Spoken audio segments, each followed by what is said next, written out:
better late than never.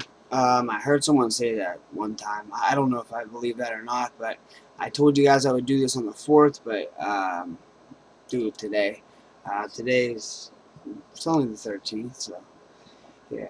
So we'll roll us right along. Nate Diaz is finally going to fight for the title, and he's definitely got an opponent now. It's going to be. I never would have thought this. You know, coming off of a tough alumni, season 5.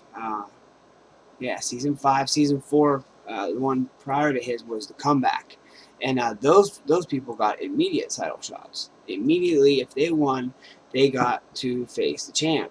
And infamously, Matt Serra, who was like a 8-1, 7-1 underdog. He wasn't quite GSP yet, but he knocked out George St. Pierre to win the welterweight title. He did do that. It did happen. So. Yeah, good stuff. Good stuff. Nate Diaz is going to face Benson Henderson. They're looking at an April date for. Not April, December. And at first I heard February, and then I heard December. I like December. I really like December. I think that's an appropriate amount of time to train for both men. It's August. 4 more months, for Benson to prepare for Nate. Nate, he wanted time off. 4 more months. The time's right. Maybe put it on a New Year's card. I think it's that big, especially after UFC 150, the main event that those two laid it out there. Edgar and Henderson laid it all out there. I mean, they left everything they had in that octagon, and Cerrone and Gallard, woo, man, I almost had a stroke, really, twice, 3 times. So.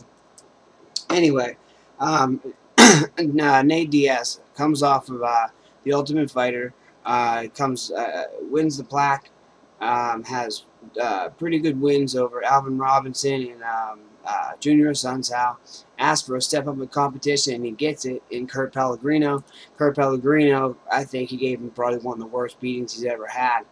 Had him in a mounted crucifix for a little while, which I know was uncomfortable. And I ended up getting triangled by Nate. And the infamous flex, he said yes, and the double fingers, and flex his arms, turn to the side, and finish the choke. It was a good fight, good scrap. And then from there, I think he's had some wins, losses, moves up to 170, went 2-2 there. The interesting thing about that is, he has 2 decision losses that were pretty bad. Rory McDonald really threw him around. He's too small for that weight class, so he drops back down to lightweight. And his other 2 wins were devastating. He knocked out Rory Markham brutally in the first round, and finished Marcus Davis, even more brutal finish of Marcus Davis in Boston. UFC 111, it was St. Pierre versus Hardy. It was to kick off the pay-per-view card.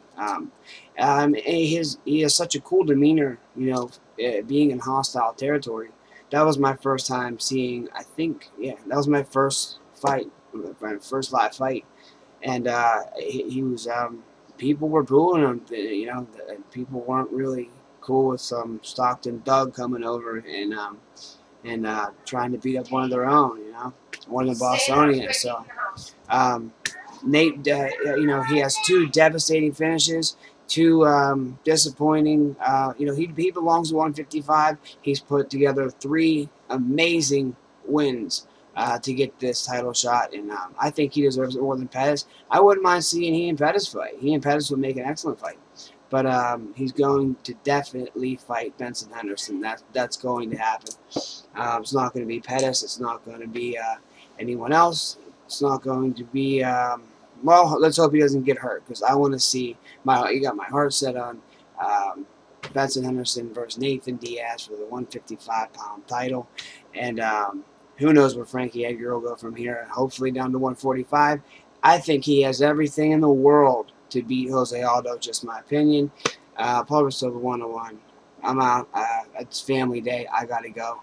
But keep tuning in. I love you guys.